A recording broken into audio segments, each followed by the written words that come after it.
Hello friends, welcome to crazy GK trek. तो friends, आज के इस वीडियो में हम 10 क्वेश्चन सीरीज को आगे बढ़ाते हुए इंडियन पॉलिटी के एक और इंपॉर्टेंट टॉपिक के एमसीक्यूज को यहां पर डिस्कस करने वाले हैं, जिसका नाम है national election commission. National election commission से इंडियन पॉलिटी से जितने भी क्वेश्चन आने वाली एग्जाम में पूछे जा सकते हैं, उन सभी क्वेश्चन को हम यहाँ पर डिटेल में डिस्कस करने वाले हैं।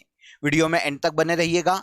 पसंद आए तो लाइक और शेयर कर दीजिएगा और साथ ही साथ चैनल को भी सब्सक्राइब कर लीजिएगा। आइए शुरू करते हैं और राष्ट्रीय निर्वाचन आयोग से रिलेटेड जो एमसीक्यूज एग्जाम में पूछे जा सकते हैं या पूछे जाते हैं, उन क्वेश्चन को हम यहां पर देख लेते हैं। आइए सबसे पहला इंपॉर्टेंट क्वेश्चन देख लेते हैं। तो सबसे पहला क्वेश्चन देखिए, भारतीय संविधान के किस भाग में राष्ट्रीय निर्वाचन आयोग से संबंधित प्रावधान है?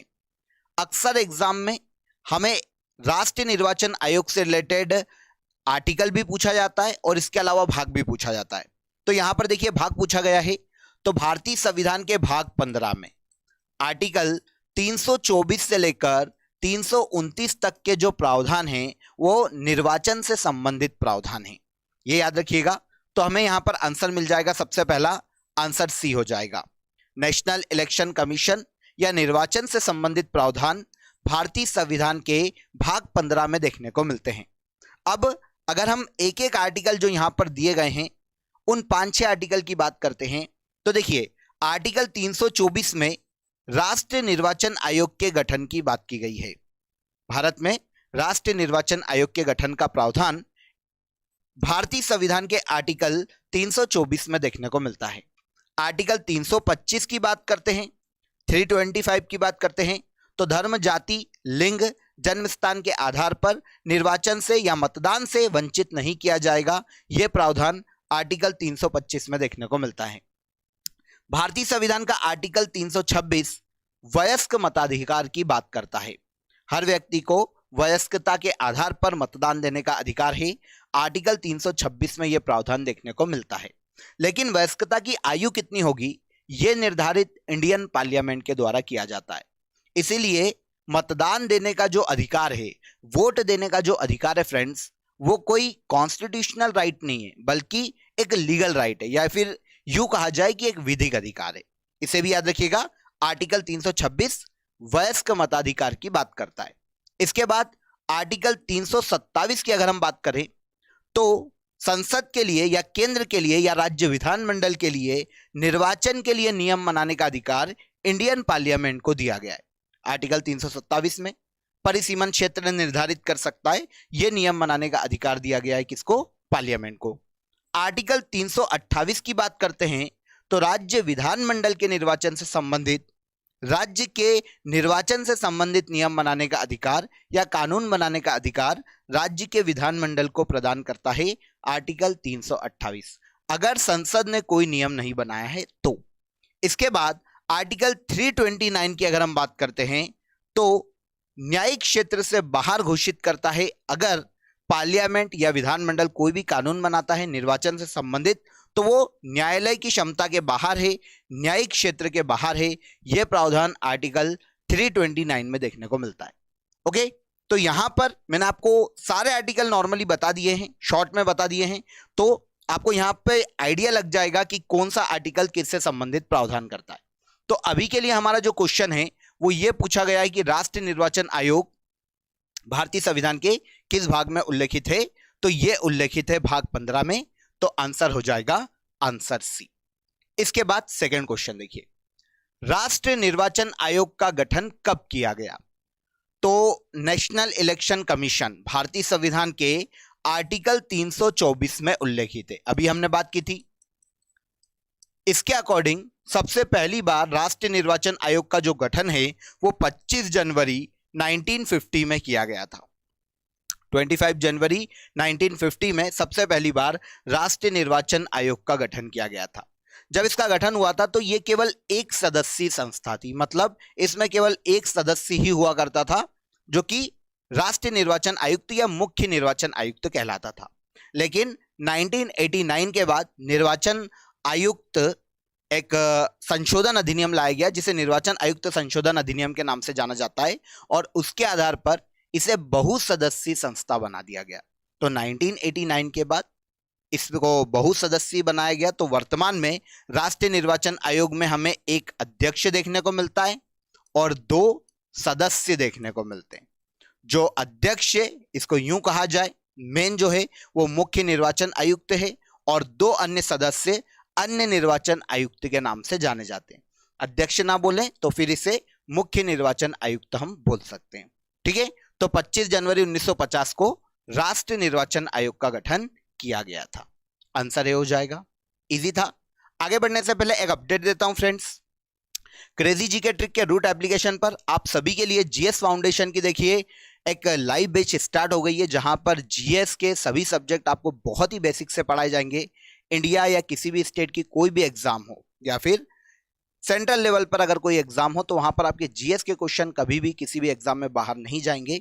इसीलिए आप जीएस फाउंडेशन का ये कोर्स ज्वाइन कर सकते हैं। रूट एप्लीकेशन इसके लिए आपको प्ले स्टोर से डाउनलोड करना होगा। इसके अलावा अगर आप किसी भी सब्जेक्ट को इंडिविजुअली पढ़ना चाहते हैं तो रूट एप्लीकेशन पर आपके लिए ये सुविधा भी दी गई है और इसके अलावा काफी सारा स्टडी मटेरियल आपके लिए फ्री अवेलेबल है। तो आप विजिट करिए, प्ले स्टोर से रूट एप्लीकेशन को डाउनलोड कर लीजिए। अगले क्वेश्चन पर आते हैं। अगला क्वेश्चन देखिए, भारतीय संविधान के किस आर्टिकल के तहत धर्म, जाति, लिंग और जन्म स्थान के आधार पर मतदान से वंचित नहीं किया जा सकता? यह प्रावधान किस आर्टिकल में है? तो अभी हमने इसकी बात की थी। यह प्रावधान भारतीय संविधान के आर्टिकल 325 में देखने को मिलता है। 325 के तहत धर्म, जाति, लिंग के आधार पर किसी भी व्यक्ति को मतदान से वंचित नहीं किया जा सकता। Answer B. नेक्स्ट देखिए, निर्वाचन आयोग भारतीय संविधान के किस अनुच्छेद में उल्लेखित है? Very very important. मैंने आपको शुरू में ही बोला था, राष्ट्रीय निर्वाचन आयोग का आर्टिकल और भाग दोनों याद रखिएगा। स्पेशली भाग 15 है और राष्ट्रीय निर्वाचन आयोग स्पेशली आर्टिकल 324 में उल्लेखित है। इंडियन कॉन्स्टिट्यूशन का आर्टिकल 324 राष्ट्रीय निर्वाचन आयोग के गठन की बात करता है। ओके, चलिए इसके बाद मुख्य निर्वाचन आयुक्त का पद किसके समान है? तो देखिए, मैंने आपको बताया था यह बहुसदस्यीय संस्था है जिसमें एक मुख्य निर्वाचन आयुक्त होता है और 2 अन्य निर्वाचन आयुक्त होते हैं। अब राष्ट्रीय निर्वाचन आयोग में जो मुख्य निर्वाचन आयुक्त होता है फ्रेंड्स, इसका पद सुप्रीम कोर्ट के न्यायाधीश के समान होता है। इसीलिए क्योंकि सुप्रीम कोर्ट के न्यायाधीशों की नियुक्ति प्रेसिडेंट करते हैं तो इनकी नियुक्ति भी प्रेसिडेंट करेंगे। सुप्रीम कोर्ट के न्यायाधीश को अगर इस्तीफा देना है तो अपना इस्तीफा प्रेसिडेंट को देते हैं, तो ये भी अपना इस्तीफा प्रेसिडेंट को देते हैं।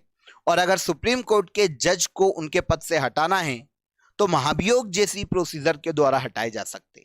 मतलब संसद में बिल लाना पड़ेगा और दोनों सदनों में 2/3 स्पेशल मेजोरिटी से ऐसा बिल पास करवाना पड़ेगा। अगर पास हो जाता है तो सुप्रीम कोर्ट के न्यायाधीश को अपना पद छोड़ना पड़ेगा। सेम कंसेप्ट के द्वारा मुख्य निर्वाचन आयुक्त को भी उनके पद से हटाया जा सकता है।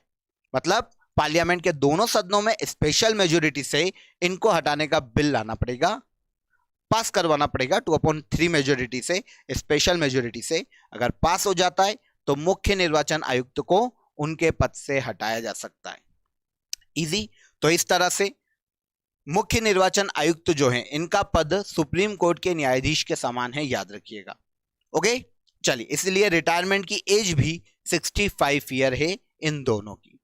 अगला क्वेश्चन देखते हैं, चुनाव आयुक्त अपना त्यागपत्र किसे सौंपते हैं? तो अभी हमने बात की है, चाहे देखिए मुख्य निर्वाचन आयुक्त हो या अन्य निर्वाचन आयुक्त हो, दोनों की नियुक्ति राष्ट्रपति करते हैं और दोनों को भी हटाने का अधिकार भी अगर इस्तीफा देना चाहते हैं तो इस्तीफा भी भारत के प्रेसिडेंट को देकर अपना पद छोड़ सकते हैं, क्योंकि अपॉइंट प्रेसिडेंट ने किया है। इसलिए अगर इन्हें इस्तीफा देना है तो इस्तीफा भी प्रेसिडेंट को दे सकते हैं। तो किसको इस्तीफा देंगे? चाहे मुख्य निर्वाचन आयुक्त हो चाहे अन्य निर्वाचन आयुक्त हो, अगर पद छोड़ना चाहते हैं तो अपना इस्तीफा भारत के प्रेसिडेंट को देकर अपना पद छोड़ सकते हैं। आंसर सी हो जाएगा। सिंपल था। अगला क्वेश्चन देखिए, निम्न में से कौन सा एक मतदाता आयु घटाने संबंधित संविधान संशोधन कानून है? एक संविधान संशोधन की बात की गई है जिसके द्वारा भारत में मतदान की आयु को घटाया गया था। तो देखिए पहले मतदान की जो आयु थी फ्रेंड्स वो 21 वर्ष हुआ करती थी। कितनी? 21 वर्ष। इसे घटाकर 18 वर्ष कर दिया गया था और ये अमेंडमेंट एक्ट था 61 अमेंडमेंट एक्ट। 61वां संविधान संशोधन जो कि 1989 में हुआ था, इसके द्वारा मतदान की आयु को भारत में घटाकर 21 वर्ष से 18 वर्ष कर दिया गया था।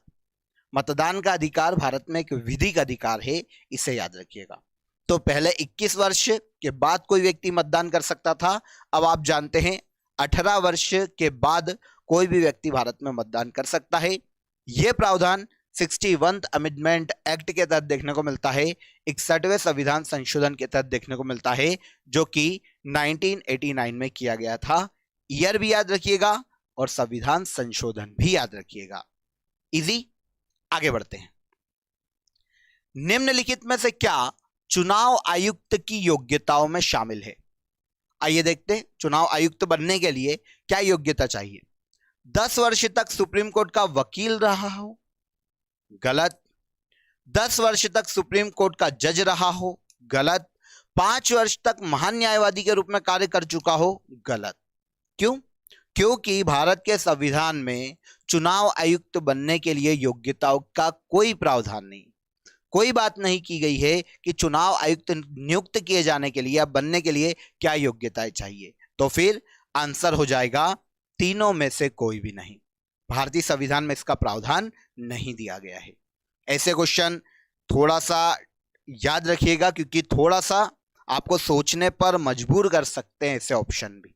तो याद रखिएगा और समझने की पहले क्वेश्चन पढ़ लीजिएगा कि वो पूछना क्या चाह रहा है, फिर हम आंसर तक पहुंचे तो इजीली सही लगा पाएंगे। ओके। 61वां संविधान संशोधन किस वर्ष किया गया था? अभी हमने बात की है, इजीली बता दोगे। 61वां संविधान संशोधन जिसके द्वारा मतदान की आयु को घटाकर 21 से 18 वर्ष किया गया था, यह अमेंडमेंट 1989 में किया गया था। 61वां संविधान संशोधन था। Answer C. भारतीय संविधान के किस अनुच्छेद के तहत संसद या राज्य विधानमंडल द्वारा चुनाव के संबंध में बनाए गए कानूनों को न्यायिक क्षेत्र से बाहर रखा गया है? तो चुनाव से संबंध में या चुनाव के संबंध में जो कानून संसद या राज्य विधानमंडल के द्वारा बनाए गए हैं उसको न्यायिक क्षेत्र से बाहर किया गया है संविधान के आर्टिकल 329 के तहत। अभी हमने इसकी बात की थी, सही है। अगर राज्य विधानमंडल और पार्लियामेंट निर्वाचन क्षेत्र के परिसीमन या किसी से भी रिलेटेड कोई कानून बनाता है तो उसको न्यायालय में चुनौती नहीं दी जा सकती। यह प्रावधान आर्टिकल 329 में देखने को मिलता है। Answer C. वयस्क मताधिकार का प्रावधान संविधान के किस अनुच्छेद में उल्लेखित है? बता दोगे? तो वयस्क मताधिकार के आधार पर मतदान दिया जा सकता है देश में, यह प्रावधान आर्टिकल 326 में देखने को मिलता है, 326 में देखने को मिलता है। आंसर सी हो जाएगा। क्लियर? तो यहां पर मैंने आपको राष्ट्रीय निर्वाचन आयोग या फिर यूं कहा जाए कि निर्वाचन या इलेक्शन से संबंधित जो भी क्वेश्चन पढ़ाए हैं, जो भी एमसीक्यूज यहां पर बताए हैं, वो आपको इजीली समझ में आ गए होंगे। बहुत ही इंपॉर्टेंट क्वेश्चन थे, सारे की सारे एग्जाम में पूछे जाने वाले क्वेश्चन है। प्रीवियस एग्जाम में भी हमने देखे हैं और आने वाली एग्जाम में भी ये क्वेश्चन हमको डेफिनेटली देखने को मिलेंगे। आई होप वीडियो अच्छा लगा होगा। वीडियो पसंद आया हो तो वीडियो को लाइक और शेयर कर दीजिएगा और साथ ही साथ चैनल को भी सब्सक्राइब कर लीजिएगा। फिर मुलाकात होगी आपसे नेक्स्ट वीडियो में। आप रूट एप्लीकेशन डाउनलोड कर लीजिएगा प्ले स्टोर से और आप किसी भी, अगर आप इंटरेस्टेड हैं तो बहुत ही नॉमिनल चार्जेस में आप किसी भी कोर्स को ज्वाइन कर सकते हैं। और इसके अलावा काफ़ी फ्री आपके लिए स्टडी मटेरियल भी रूट एप्लीकेशन में अवेलेबल हैं, तो आप उसे भी ज्वाइन कर सकते हैं, उसका भी फायदा उठा सकते हैं। चलिए फिर मुलाकात करते हैं। जय हिंद, जय भारत।